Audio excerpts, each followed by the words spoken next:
did get Wayanad district empaneled into the list of aspirational districts.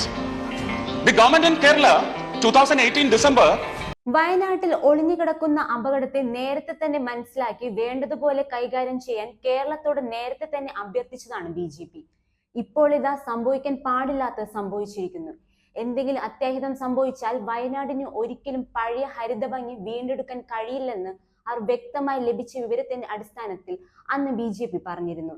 എന്നാൽ ഒരു രോമം എടുത്തു കളയുന്ന ലാഘവത്തോടെ കേന്ദ്രം ഭരിക്കുന്ന കോൺഗ്രസും കേരളത്തിൽ ഭരണത്തിലുണ്ടായിരുന്ന UDF-ഉം പിന്നീട് വന്ന പിണറായി സർക്കാരും അതിനെ വലിച്ചൊരേറ്. എന്നാൽ അവ വലിച്ചെറിഞ്ഞ രോമത്തിന് ഇത്ര പ്രാധാന്യമുണ്ടെന്ന് മനസ്സിലാക്കാൻ കോൺഗ്രസിന് സുരേഷ് ഗോപി തന്നെ വേണ്ടിവന്നു. ഒരിക്കൽ വയനാടിനെ കുറിച്ച് രാജ്യസഭയിൽ MP ആയിരുന്ന സമയത്ത് സുരേഷ് ഗോപി വയനാട് ജനതയുടെ ആവശ്യം ഉന്നയിച്ചിരുന്നു. അതിൽ അദ്ദേഹം പറഞ്ഞത് ഇങ്ങനെയാണ്: district empaneled into the list of aspirational districts. The government in Kerala, 2018 December, did not want Wayanad to be enlisted.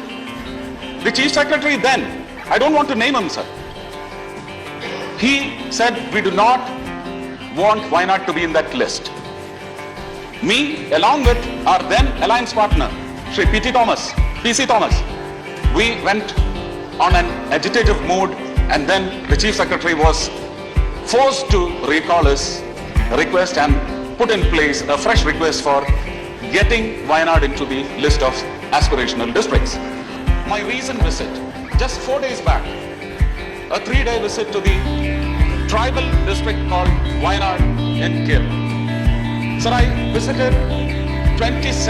attended 27 meetings, clogging 4 to 5 colonies into one meeting, and in the effect, almost 130 to 40 colonies in Wayanad district.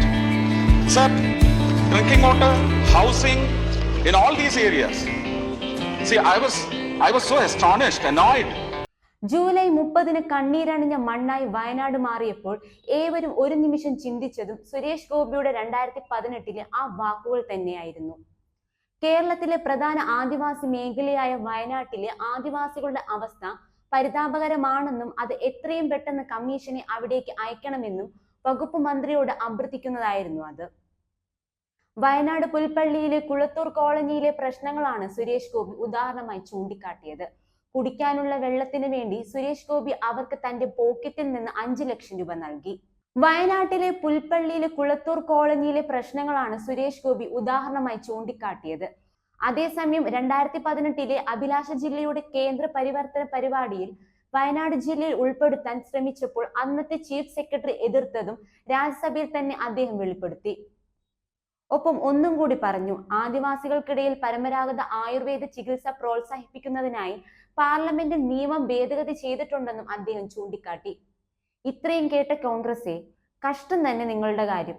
നിങ്ങളുടെ പ്രതിനിധിയായി വയനാട്ടിൽ നിങ്ങൾ പ്രതീക്ഷിച്ച നായകന് സ്വന്തം നാട്ടിലെ പ്രശ്നം ബോധ്യപ്പെടുത്താൻ BJP പ്രതിനിധിയായി എത്തിയ സുരേഷ് ഗോപി തന്നെ വേണ്ടി വന്നു. കഴിഞ്ഞ 5 വർഷം രാഹുൽ ഗാന്ധി എന്താണ് വയനാട്ടിന് വേണ്ടി ചെയ്തത്? ഒന്നും ചെയ്തില്ല.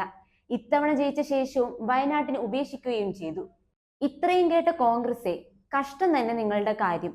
നിങ്ങളുടെ പ്രതിനിധിയായി വയനാട്ടിൽ നിങ്ങൾ പ്രതീക്ഷിച്ച നായകന് സ്വന്തം നാട്ടിലെ പ്രശ്നം ബോധ്യപ്പെടുത്താൻ BJP പ്രതിനിധിയായി എത്തിയ സുരേഷ് ഗോപി തന്നെ വേണ്ടി വന്നു. കഴിഞ്ഞ 5 വർഷം രാഹുൽ ഗാന്ധി എന്താണ് വയനാട്ടിന് വേണ്ടി ചെയ്തത്? ഒന്നും ചെയ്തില്ല. ഇത്തവണ ജയിച്ച ശേഷം വയനാട്ടിനെ ഉപേക്ഷിക്കുകയും ചെയ്തു. അതുകൊണ്ട് തന്നെ രാഹുൽ ഗാന്ധിക്ക് ഒന്നും പറയാനുള്ള വോയിസുമില്ല. വയനാട്ടിൽ രാഹുൽ ഗാന്ധി ദുരന്ത സമയത്ത് വയനാട്ടിൽ വന്നിട്ട് എന്തായി? ഒന്നും സംഭവിച്ചില്ല. അതെ, അത് തന്നെയാണ് രാഹുൽ ഗാന്ധി.